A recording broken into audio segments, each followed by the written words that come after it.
there's an art installation, or like not a mural, but there's a sign of some sort, like right opposite Brighton Beach. In big lettering, it says, "I have great desire. My desire is great." It's desire that it didn't cause me to come to Brighton, but it did cause me to leave London. I'm going to read a story for you now from Napoleon Hill's Think and Grow Rich. And from there, you'll have an understanding of exactly what led me here. When Edwin C. Barnes climbed down from the freight train in Orange, New Jersey, he may have resembled a tramp, but his thoughts were those of a king. As he made his way to Thomas A. Edison's office, his mind was at work. He saw himself standing in Edison's presence. He heard himself asking Mr. Edison for an opportunity to carry out the one consuming obsession of his life, a burning desire to become the business associate of the great inventor. Barnes' desire was not a hope.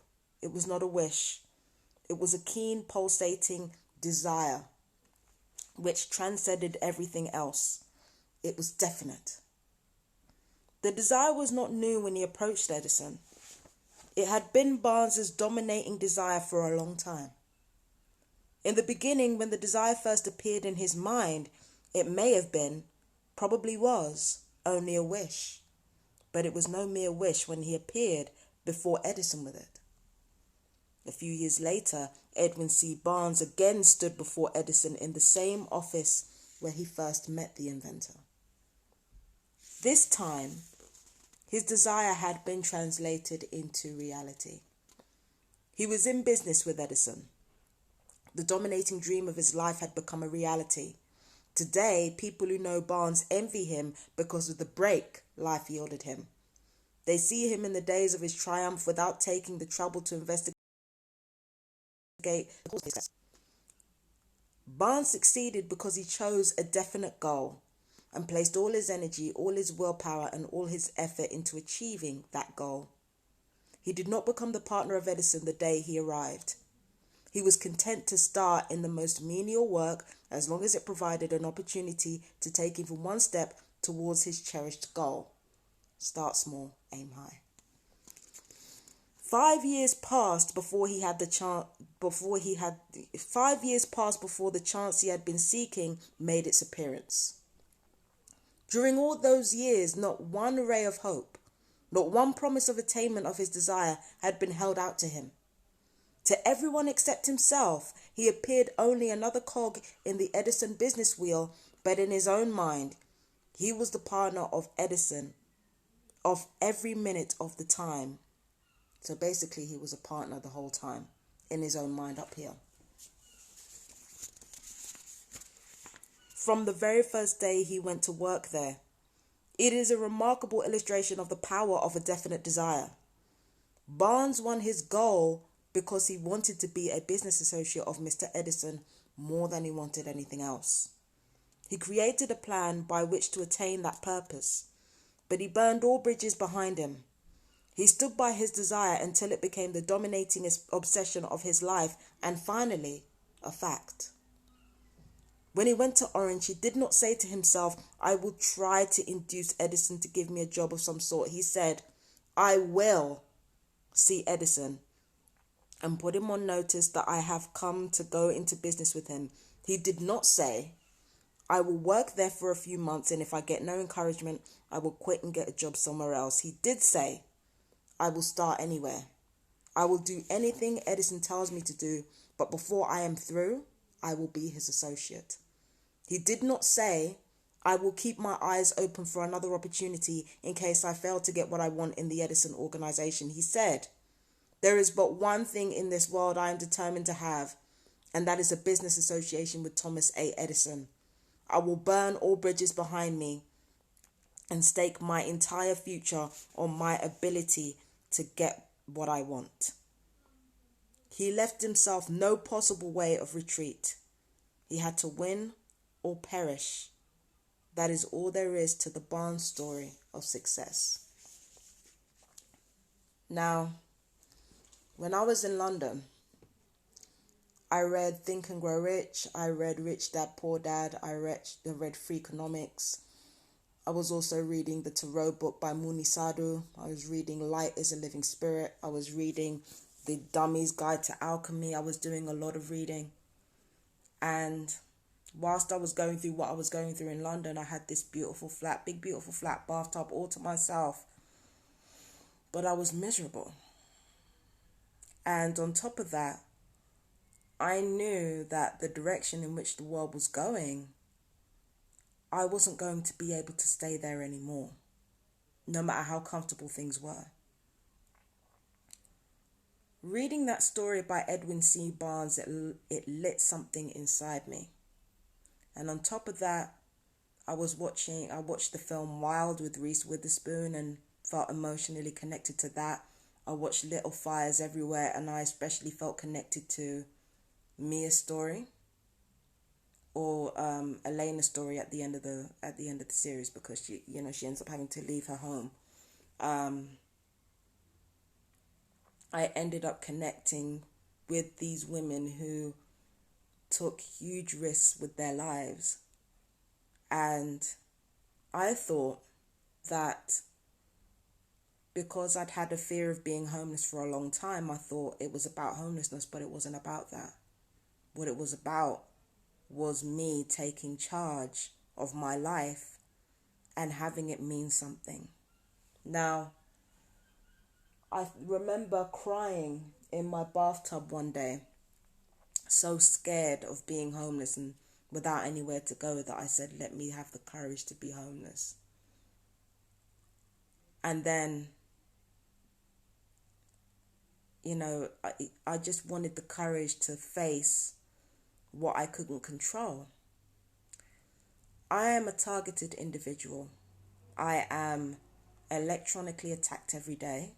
I am mobbed every day. I am stalked every day. I am under surveillance every day. I did not choose this life. And this campaign has been going on for as long as I can remember, and it's had me move from place to place. It's basically an extreme version of gentrification. It's basically what I've been through. But I think the reason, now that I look back on the events in London that led to me coming here, I think what I didn't want more than anything was to keep being afraid of things that I couldn't control, or I didn't want to keep being afraid of the risks that I would have to take in order to make my life my own. And I'm going to be honest with all of you. It is my intention to be a person of prestige in this world. It is my intention that the legend in my own mind that an online cyber harassing criminal accused me of, it is my desire to make that legend in my mind a reality. It is my ambition to become one of the most powerful women in existence. And not only that, to use that power to set things right, to give innocent people their lives back. That has always been my ambition. That has always been what I've wanted to do with my life. And I know it sounds grandiose and all the rest of it, but I really don't care. That's how I want my life to be by the time I leave this earth. I want my name to be legend. I want it to be that Fabian Deacon of the targeted individual community, or Empress Justice of Real Justice Tarot, became powerful in spite of all the abuse, in spite of all the neglect, in spite of everything that she's been through. And not only did she become powerful in her own right, she helped the people who had been most affected by this torture. She helped all innocent people who had been subject to this torture. She ensured they got justice. She ensured they got everything they were supposed to get, and that they were not shortchanged. She ensured that she could provide sanctuary for their healing. but in a real way that benefits everyone, and not just expending her energy for nothing.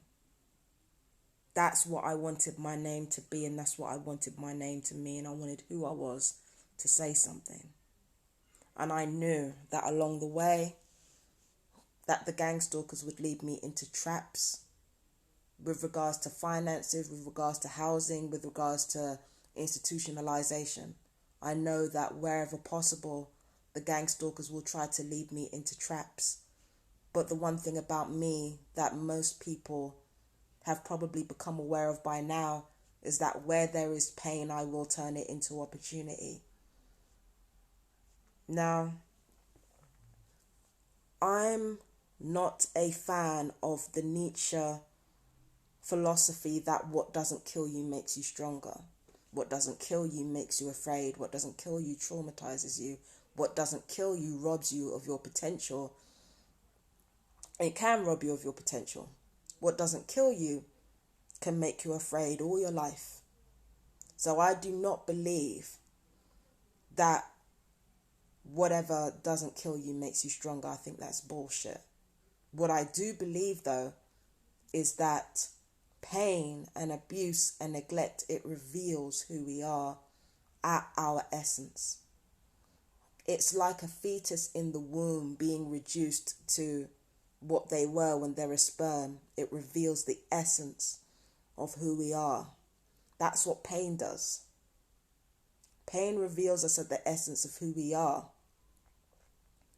It's very little wonder why pain is always used to indoctrinate people, because it reduces you down to your bare essence. And once the torturers have you at your bare essence, they can rebuild you or redevelop you in the image that they want to redevelop you in. That's the point of the torture. That's the point of all this. They can reform you in whatever they want to reform you as. But Fabienne, at her essence, won't allow anybody to reform her. I won't allow anybody to reform me. I will reform me in accordance with what I've learned, in accordance with all the information that I soaked up whilst I was being complacent, whilst I was being lazy. I will use all the information that I gathered, being passive, being receptive. When push comes to shove and when I find myself backed into a corner, I will use that to develop myself. That's the key difference between what the perps get, me reshaping myself, and what the perps want. Because at that essence of myself, at that essence, is a woman who is determined to reshape and reform herself by herself. That's who I am when you boil me down to my essence, when you isolate me, when you make me vulnerable. It's that need to reshape myself in the way that I want that led me to Brighton. Now, I was actually going to go to Devon in Cornwall. Either that or I was going to go to Bristol. I wasn't actually planning to come to Brighton. I don't know if it was V2K or I don't know if it was genuine astral help, but it was through that I came to Brighton. And a crazy ex-girlfriend is another thing, and it's another thing that I emotionally connected to, because she went there to find love. And now that I really think about it, the fact that I got the Empress card and the Lovers card when I first came to Brighton, it made me realize I was looking for the same thing, but that's not what I came there for. I didn't come there to find love or to find anything like that, but I did. What I really wanted was for my life to have purpose, and since I've come here, I've actually found that. Real Justice Tarot took off as a result of me being in Brighton. I don't have that many followers on Twitter, on Instagram, or on Facebook. I don't have that many followers, but I have followers. I have something to build on. When I came here, I became more confident with my singing. I'm still out of tune in some places, but I realized that's because of the torture. and because I didn't do my warm-ups properly, or what have you. Pain does affect the way you use your voice. It does. So, I've become more confident with my singing since I've been here. Since I've been here, I don't talk to myself as much. I do talk to myself, but if I do, it's usually because I'm recording, I'm doing an audio diary, or, I'm saying, where the fuck are my keys, or something like that. It's when I was in London, I used to have whole dialogues with myself in which I'd imagine myself being a conqueror, or being a leader, or being something along those lines, or I'd imagine falling in love, or I'd imagine avenging myself in some way, or I'd imagine helping other people, or I'd imagine being a celebrity, or being anyone else other than me. And the irony is that I still have those dreams in my mind, but it's like I'm able to take them and make them structured because of my environment, and because over here is so much more laid back. Ironically, I have been able to become more structured, become more organized, become less inside my head. I've become more structured, more organized, and less taken up here. And because of that, I have a greater sense of my own purpose and my own destiny. And I'm also not so worried about things I can't control. Ironically, because the pain is so much worse here, because remember, it's still gang stalking. So if you're happy, they're going to try to find ways to make you unhappy. The higher your frequency is the more they're going to bombard you with low frequency. That's how it works, because it's about torture. So despite the fact that I've been through more pain here than I ever did in London, it didn't actually rob me of my ability to reshape myself in the way that I wanted. It didn't actually rob me of my ability to do that, because like I said before, pain reveals you at your essence. And if at your essence you're built a certain way, then you're built a certain way. Doesn't change anything. So the more pain that these people caused me is the more that I was able to reform myself, reshape myself in the way that I wanted, and, to build the life that I want to build. Ironically, it's because these people are causing me pain that this transformative ability has been unlocked in me. I have more confidence in what I'm able to do, because listen to what I'm able to do, even when my throat's burned out, even when I have fibroids, even when my hips aren't working right. Look at what I'm able to do. Listen to what I'm able to do. Observe what I'm able to do, even in the midst of going through so much pain and so much agony and so much heartache in my life. Look at what I'm able to do. That will do wonders for your confidence. That will absolutely do wonders for your confidence. People don't know. People don't know. And the more unexpected the pain is, that, again, because of who I am as a person, the more unexpected the pain is, the more likely I am to come back and bounce back from everything that I've been through. If not physically, then definitely emotionally. For somebody like me, it actually builds my confidence. It doesn't take it away from me. So, yeah. So, I came here because I didn't realize I was coming here to find love. I really didn't realize that, but I did find it. And I found out who I was as a person. There are things that I had to sacrifice in order to make that happen, in order to put myself in a position where I could change my life, in order to have that foundation. There are things that I had to sacrifice, like spending time with my family. My grandmother died this year and I never got to say goodbye to her.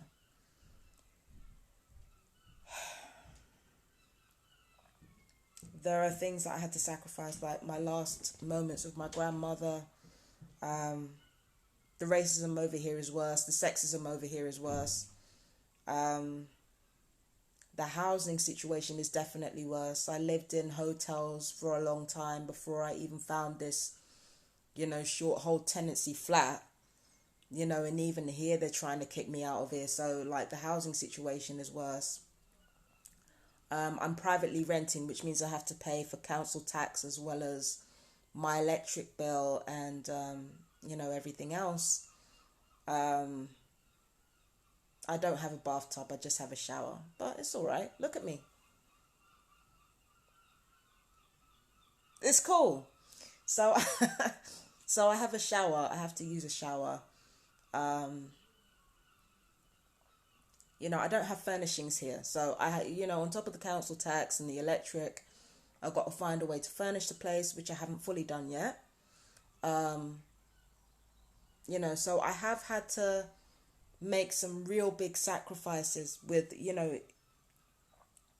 my reputation, with my, even with my life. I've had to take really big sacrifices in order for me to have some semblance of control over my life. And like I said before, pain reveals you, it doesn't transform you. So in that pain that reveals my transformative abilities, or it reveals my need to slow down in order to find out who I am, it's actually allowed me to build a strong foundation on the back of what's happened to me and off the back of everything that's taken place in my life.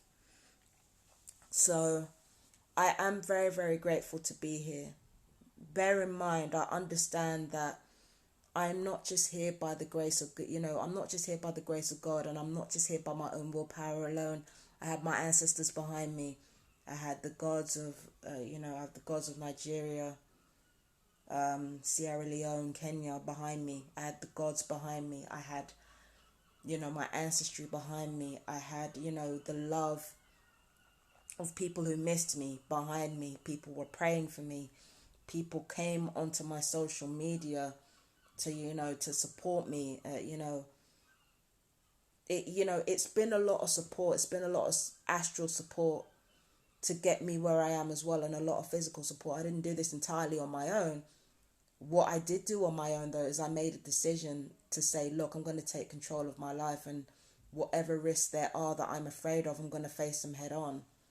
Because if I risk the pain, if I risk the, homelessness, if I risk all of these things in order to build my life, then I know that when it comes to the things that I can control, I'm going to do it real big. Never let anyone tell you that as a TI, you can't have what you want. Never let anybody tell you that. Pain will get you fucked up. Pain will get you fucked up, and it will get you in a position where you think there are certain things you cannot and will not do. The only thing you can't do is control what other people do. But everything else, even if you're in pain, even if you're debilitated, there are ways around it. It involves taking everything slow, taking everything day by day. Focusing on creating and focusing on, rather than destruction. It takes a lot of patience. Patience is absolutely key when you're a TI and you're trying to, to have some control over your life. Patience is absolutely key. And so is honesty. Knowing what these fucking perps are planning to do, I make it a point when it comes to real estate, when it comes to mental health, when it comes to anything to do with anything official, I tell the fucking truth. I say I'm being tortured, electronically tortured. I have years of research behind it. I tell the truth. I don't lie. You'd be amazed at what these people are willing to do in order to maintain their lie. I tell the truth. It's important to do. It's important to do it. I tell the truth always. Because the worst thing you can possibly do to yourself is live a double life. That's how they get you. These perps who are so focused on their reputation, so focused on controlling other people's lives that they don't control their own, because they're so afraid of looking a certain way, they basically, through their torture and through their gaslighting and through their street theatre, they basically deflect all those fears that they have onto you. Why isn't this thing waving yet? I'll say hi. Yeah, so don't let a damn thing fool you. These people, hold on, where's the wave? Where's the wave? Wave. Yeah, there we go.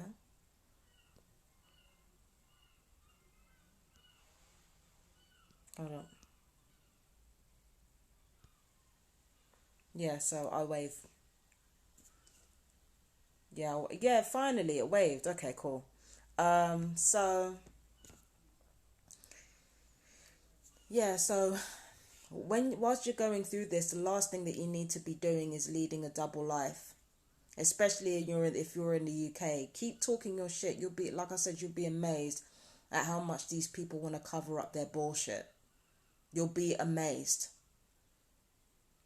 And like I said before, with the perps, they're so focused on image, they're so focused on how everything looks, they're so focused on controlling other people's lives rather than their own, that they kind of miss that, you know what, targets don't have to do that, we don't have to lie.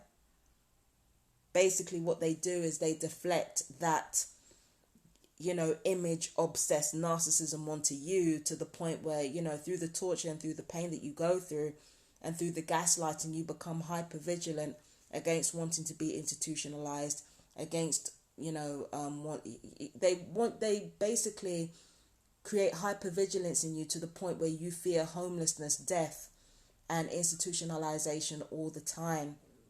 But as we've seen through many TI stories, those things happen anyway, whether we try to avoid them or not.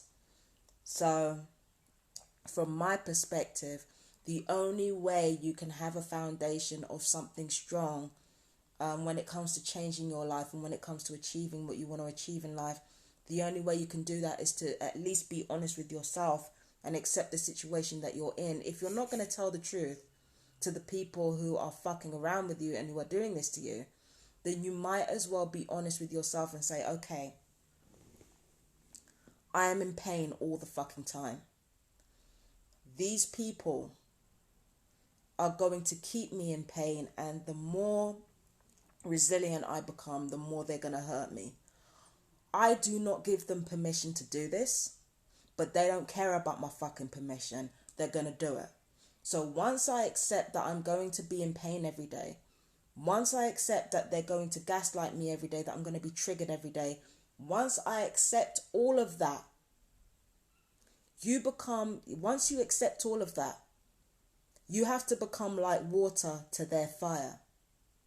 You have to find, because the thing is, I've said before that people think that pain is concrete. It's not.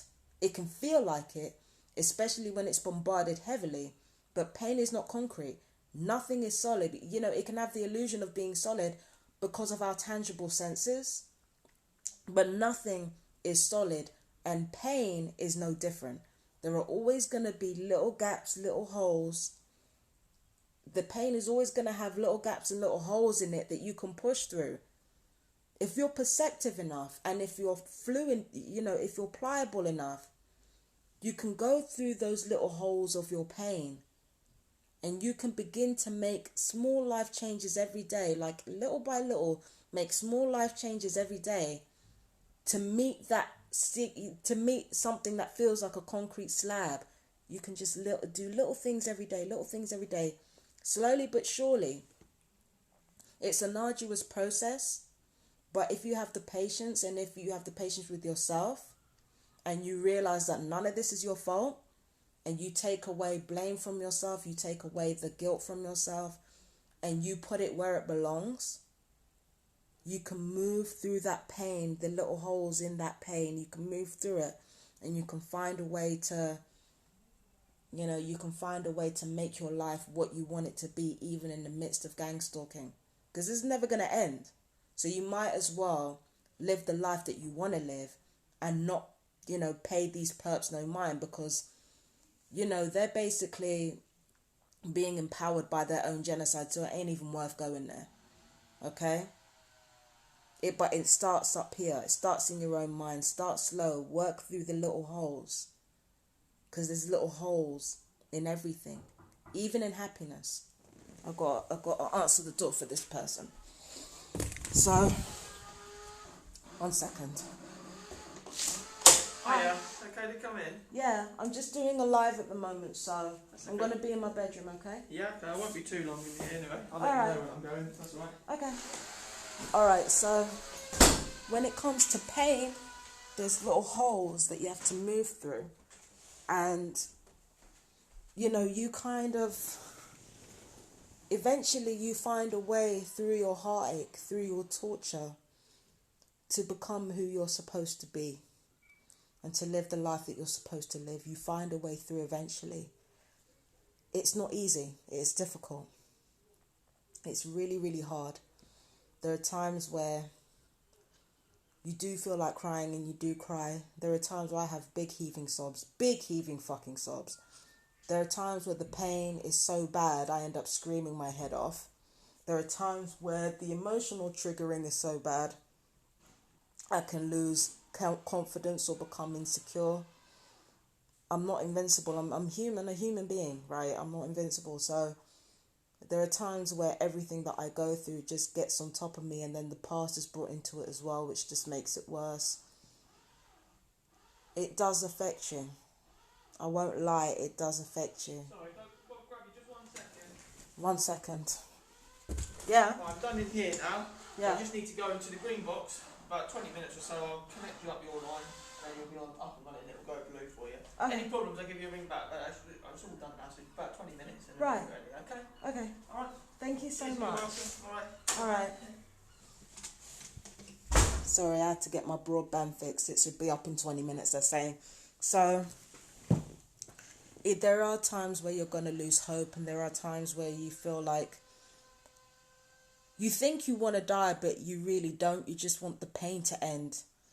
And knowing that it's never going to end, it brings you into a state of like existential despair. But patience. Because emotions are always going to be temporary. They're important, but they're temporary. 1 minute you may feel like, you know, you're despairing and there's no hope left. And then the other, you feel like you have no choice but to survive. Because there's work to be done. So, you are going to go through a lot of heartache and a lot of pain whilst you're figuring your way through that concrete block called pain, that concrete block called torture, that concrete block called abuse. You have to find your way through, you have to work your way through, and it is very, very hard. I remember when I first came to Brighton, I was so scared. Like, it was like so many different emotions firing off at once. I was so scared. I cried almost every day. I was in fits of tears, and it didn't stop when I left the boarding house either. I was in the boarding house for 3 weeks, and then I went into the hostel for about 6 months. I was crying all the time. And it wasn't just because of everything that I'd been through in London that I'd been stoic all the way through, like through the, you know, the psycho stalking and the, you know, all the machinations with fucking Brent Mind and shit, like all that stuff. I'd been in tears because I'd finally come out of that situation. But as much as I had finally come out of that situation, I was in a new situation where I did not know anybody. I was crying all the time. I was in fits of tears all the time. Because I was scared. And I'd never really told anybody I was scared. I just cried. Whilst they kind of, you know, other guests in the building tried to comfort me or tried to figure out what was going on. I couldn't find the words to articulate. How do you find the words to articulate that you're being electronically tortured no matter where you go? That you had to leave your last flat, your last training flat, which had all the comforts that I could possibly need. I left that place with my possessions behind to come to an entirely new city where I did not know anybody. Everything was getting on top of me. I cried almost every day. There was even one point where it got really bad in the hostel and I wasn't getting along with anybody that I literally tried to end it. Well, I didn't get in the sea. I wasn't going to... Well, I just wanted the pain to stop. I just wanted to stop crying.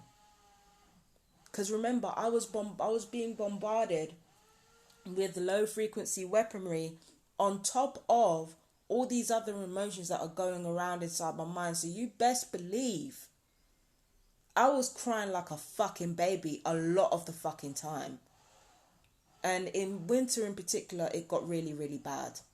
And as you know, in the hostel situation, I was tortured here for like 3 days. And I was crying my eyes out constantly. I was screaming, crying. Nobody helped me. Well, almost nobody. Nobody really gave a shit. Almost nobody helped me. I was alone. I was crying for my parents. I was in a really bad way. And then I had some brief respite when I went into the Eastbourne Hotel.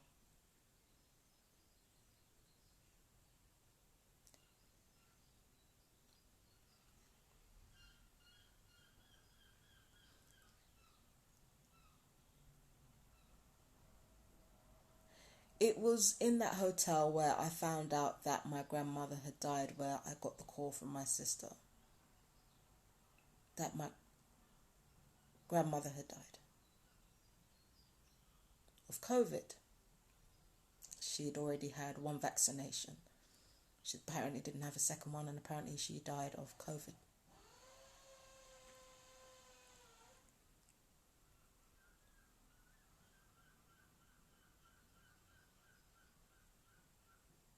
That was the day where I had lost a part of myself as well. That is the day that completely changed me.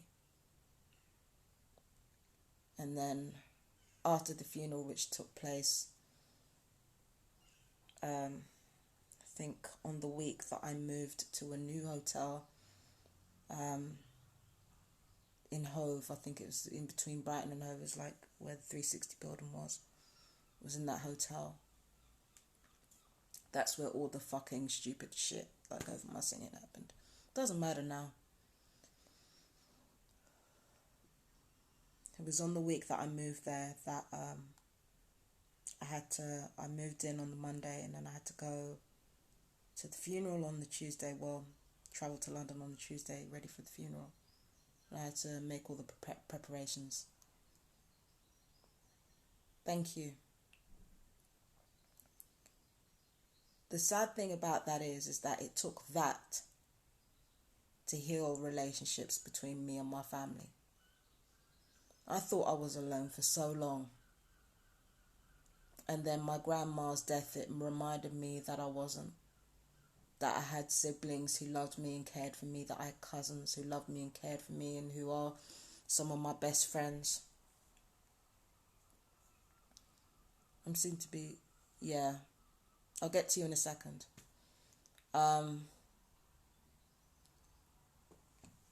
It took the death of somebody that I loved dearly, that brought me joy, immense joy, just by being herself. Losing that, it changed me.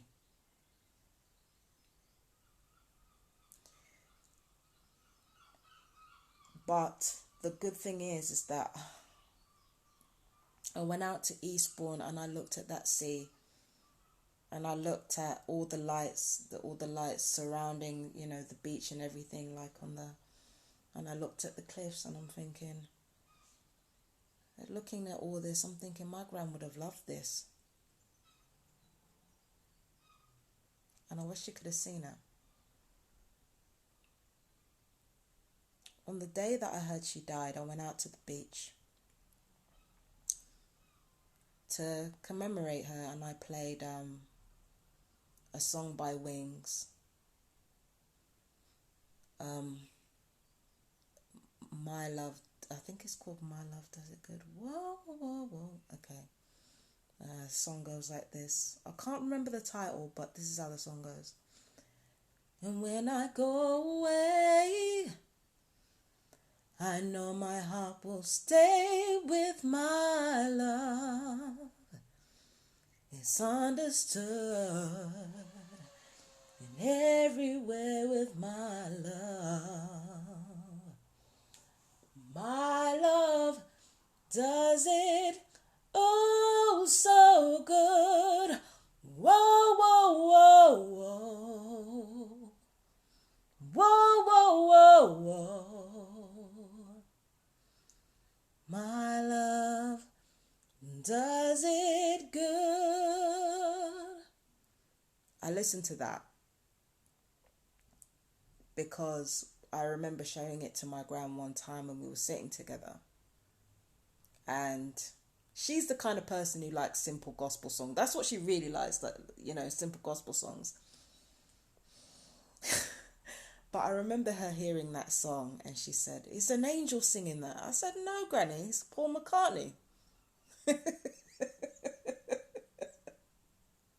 She loved that song, you see. And I was surrounded by some of the most beautiful sights this country has to offer. I'm thinking, Gran would have loved this, man. That was on the 22nd of February. That was the day she died. The day I heard the news as well. But it took the funeral the week after, when I moved into that hotel in Brighton, Hove, that it took that to unite our family and to unite us. And, you know, whatever beef we had, like, I just had to just put it aside. And now,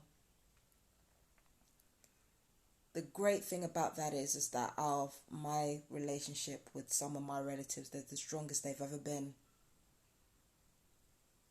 And there are still some people that I need to contact because I've been really slack with that.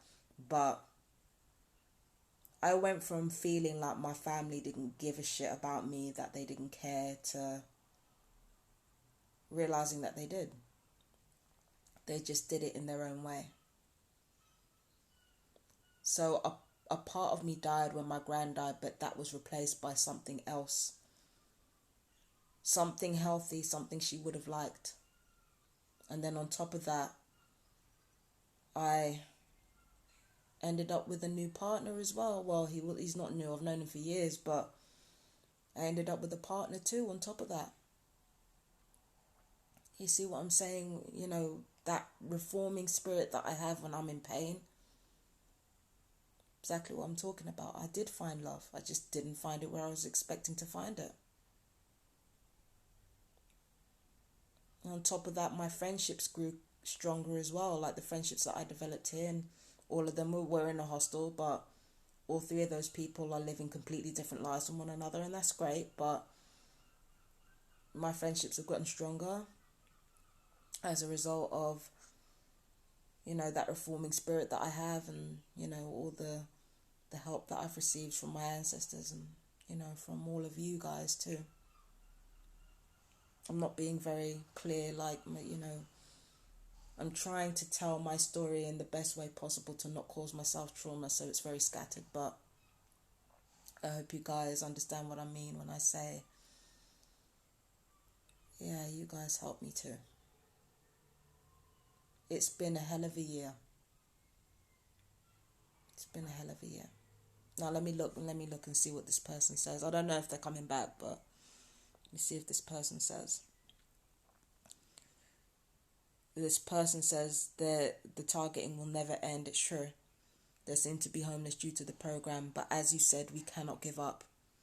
Especially making it this far and enduring so much pain and torture. Absolutely spot on.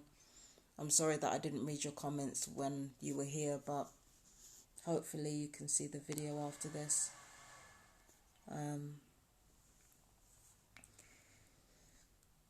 So I've gone from living in a boarding house where, I'm not being funny, like the first 3 weeks I came here, I have been hit on by 3 different people. Like the first 3 weeks that I got here.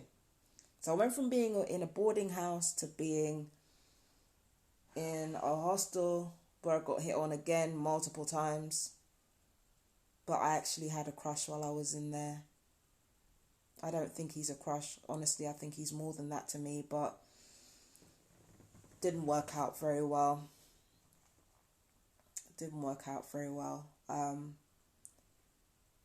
Found love in the hostel, even though it didn't turn out very well. And then when I came out of the hostel, went to Eastbourne, that's when everything changed. And I did find love in the end.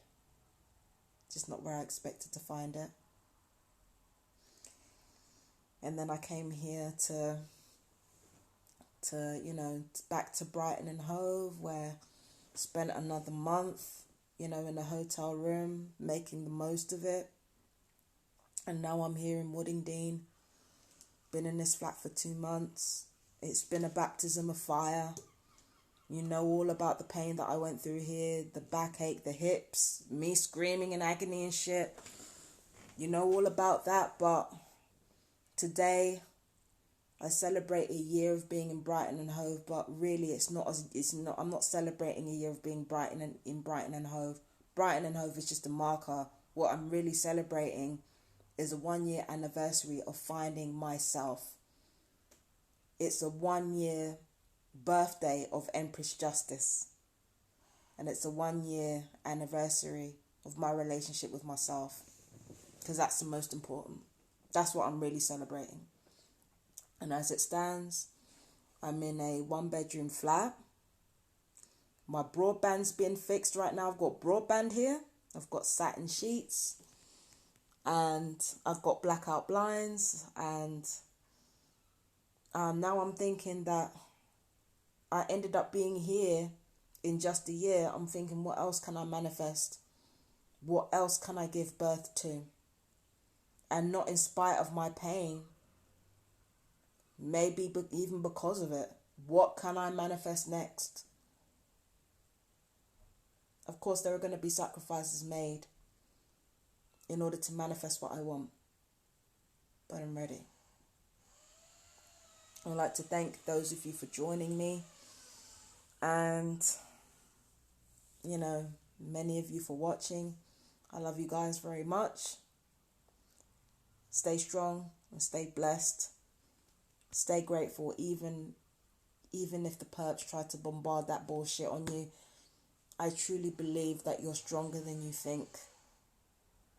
And you're going to do this shit. I know you will. I love you guys. With all my heart. With all my heart. Take care. Bye.